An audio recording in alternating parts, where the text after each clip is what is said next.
Good morning class. देखिए हमारे पास question में लिखा हुआ है 11 इंटू 11 कितना होता है ना। तो 11 इंटू 11 जो होता है वो होता है कितना 1 to 1 होता है। ठीक है, अब नेक्स्ट हमारे पास जो पैटर्न आ रहा है यहाँ पे तो यहाँ है क्या, यहाँ तो 1 1 2 टाइम था, यहाँ 1 1 3 टाइम है, यहाँ भी 3 टाइम है। ठीक है, तो यहाँ जाएगा 1 2 3, 3 टाइम है तो 1 2 3 और फिर 3 के आफ्टर लिखेंगे 2 1 आ जाएगा। ठीक है, 1 2 3 फिर 3 2 1। ठीक है, डायरेक्ट मल्टीप्लाई नहीं करना आपको, ये पैटर्न है इसका। ठीक है, 11 के मल्टीप्लाई में पैटर्न देखना आपने। फिर आप क्या है, यहाँ पर क्या आ गया 1 2 3 4 टाइम है तो यहाँ पर क्या आएगा 1 2 3 4। फिर यहाँ से 4 के बाद 3 2 1। ठीक है, यहाँ भी सेम 4 टाइम होगा 1, यहाँ भी 4 टाइम होगा, तभी ये पैटर्न आप अप्लाई कर सकते हैं। सपोज दैट मेरे पास है 1 इंटू 1 1 1 5 टाइम है इंटू 1 1 1 1 1 तब क्या हो जाएगा 1 2 3 4 5। फिर हो जाएगा 5 के आफ्टर 5 4 3 2 1। समझ रहे होंगे ना आप? तो उम्मीद करता हूँ ये समझ में आया होगा आपको पैटर्न। ठीक है, अब एग्जाम अक्सर आता है, इनमें से कोई एक ऑप्शन आ जाएगा तो आंसर फाइंड करना, मल्टीप्लाई करके हमें टाइम वेस्ट हो सकता है, ज़्यादा समय लगेगा। तो आपको करना 1 2 3 4 5 6 टाइम में लिखा हुआ है, 1 2 3 4 5 6 टाइम में लिखा है, तो इसका आंसर आपको फाइंड करना है। ठीक है, ये अब आपको क्लियर दिखाई दे रहा होगा। ठीक है, उस टाइम में आपको क्लियर दिखाई नहीं दे रहा था, तो इस तरीके से इसका आंसर आएगा। ठीक, अब इस पैटर्न में देखिए आप, हमारे पास है 99 इंटू 99। ठीक है, 99 इंटू 99 आप जब देखेंगे मल्टीप्लाई करके तो आपके पास आएगा 980। ठीक है, तो स्टार्टिंग नंबर पता होना चाहिए आपको। ठीक है, अब यहाँ पर हमारे पास 2 9 देखिए, 2 9 से तो हमने एक लाइन अब यहाँ पर आ गया प्रोजेक्ट पैटर्न के लिए मैं आपको बता रहा हूँ। और यहाँ पर 8 अपनी ओर से लेके आना है, 1 भी अपनी ओर से लेके आना, और एक 9 था तो एक 0 आ गया। ठीक, अब यहाँ देखिए हमारे पास 3 9 है, 3 9 में हमको लेने हैं 2 9, 2 9 मैं ले लूँगा। ठीक है, एक कम लेना है, 3 9 है ना इसमें, 2 9 फिर मैंने लेना है 8। अब 2 9 है तो 2 0 भी लेने हैं आपको, और लास्ट में 1 का यूज़ करना है। समझ में आ रहा होगा आपको? यहाँ पर आपके पास कितने हैं, 4 टाइम 9 लिखा हुआ है, तो आपको लिखना है 3 टाइम 9 यहाँ लिख देना है। ठीक है, और फिर 8 लेके आना है, 8 का नंबर आ गया, फिर 3 टाइम 9 तो 3 टाइम 0 लिखना है, और लास्ट नंबर क्या आ जाएगा 1 आ जाएगा। समझ रहे हैं ना आप? ठीक है, तो उम्मीद करता हूँ ये भी समझ में आ गया होगा आपको। अब आप देख रहे होंगे मैंने लिखा हुआ है, ये क्वेश्चन लिखा हुआ है। ठीक है, अब इसको मैंने देखा कि 5 टाइम 9 लिखा हुआ है, 2 3 4 5 टाइम, तो आपको एक कम करना, 4 बार 9 1 2 3 4 टाइम लिखना। उसके बाद फिर क्या करना, आपको 8 अपनी ओर से लेके आना है, और 4 टाइम 0 1 0 2 0 3 0 4 0, लास्ट में का यूज़ करना है 1 का यूज़ कर देना है। ठीक है, तो आपको ये पैटर्न समझ में आया होगा। और ये पैटर्न सही है नहीं है, इसको आप मल्टीप्लाई मोबाइल में करके देखेंगे कितना आंसर आ रहा है या नहीं आ रहा, तो हो सकता है ये सही होगा वैसे। ठीक है, नेक्स्ट क्वेश्चन है प्रथम 23 क्रमागत संख्याओं का योग कितना होगा कह रहा है। ठीक है, अब विषम संख्याओं, क्रमागत मतलब प्रथम पूछ रहा है, और क्रमागत में क्रम से आते हैं। मान लिया जाए एक पहली क्रमागत एक विषम संख्या है, फिर उसके बाद 3 है, उसके बाद फिर 5 है, 3 संख्या है मेरे पास, वो जब ये हैं, मुझे इनका योग निकालना है, तो मैं इनको प्लस कर देता हूँ, 5 3 8 और 1 9 आ गया, 9 आ गया। ठीक है, अब मैं ये देखता हूँ कि यहाँ पर संख्याएं कितनी हैं, 1 2 3 संख्याएं हैं, 3 नंबर है, तो यानी कि मैं यहाँ पर 3 संख्याएं, तो 3 का स्क्वायर भी कितना होता है 9 होता है, नहीं होता? आप बताइए।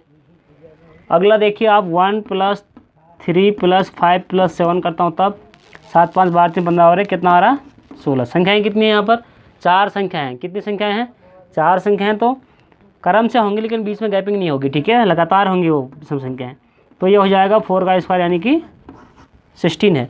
उसी प्रकार से यहाँ क्या लिखा हुआ है, यहाँ ये कह रहा है कि प्रथम 23 क्रमागत संख्याओं का कितना कह रहा है 23। इसका मतलब संख्याएँ कितनी है 23, तो 23 से क्या कर दोगे आप, सिंपल बात है, 23 का स्क्वायर कर दोगे, तो 23 गुणा 23। ठीक है, 23 को 23 से गुणा करोगे तो यह आ जाएगा 5 2 9।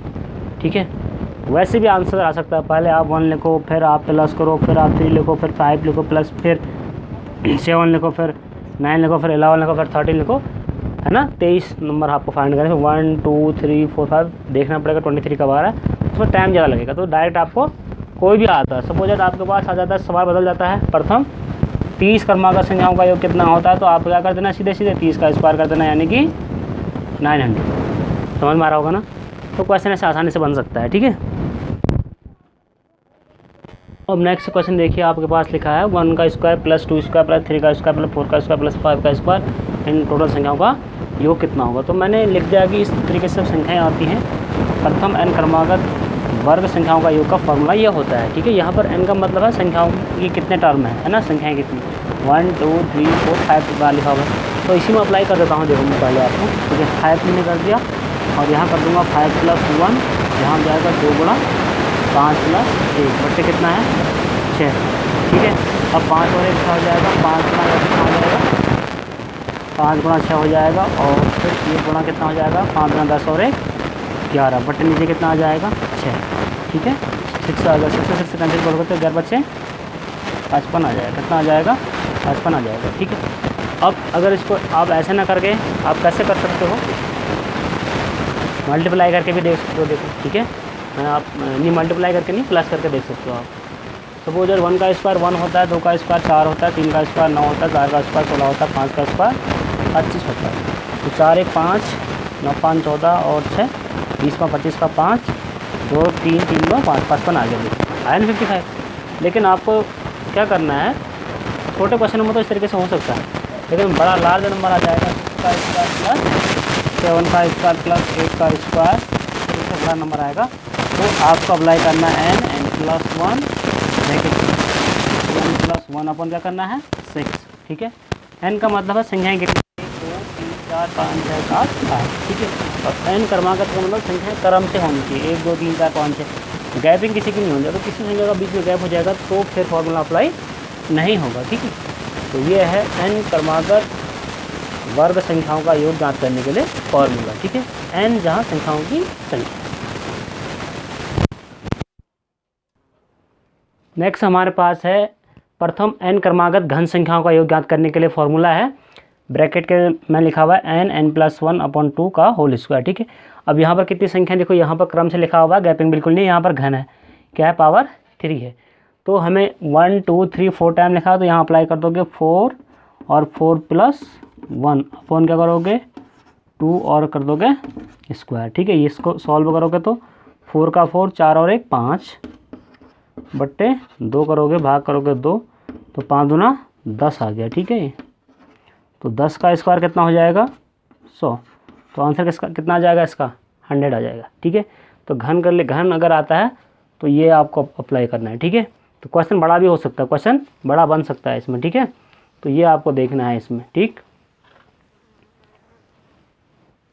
अब देखो आगे सपोज इसको वैसे सॉल्व करके दिखाता हूँ आपको। 1 का क्यूब 1, 2 का क्यूब 8 होता है, 3 का क्यूब 27 होता है, और 4 चौको 16 चौको 64 होता है, 8 1 9 9 7 16 4 20 का 0 6 2 8 2 10। तब भी आंसर कितना आ रहा है 100 आ रहा है, ठीक है। तब भी आंसर क्या आ रहा है 100 आ रहा है। लेकिन क्वेश्चन अगर बड़ा होगा, क्वेश्चन छोटा तो आएगा नहीं एग्जाम में, क्वेश्चन बड़ा आएगा, तो आपको फॉर्मूला पता होना चाहिए वर्ग का और घन का, ठीक है। तो आज की क्लास में इतना ही, थैंक यू।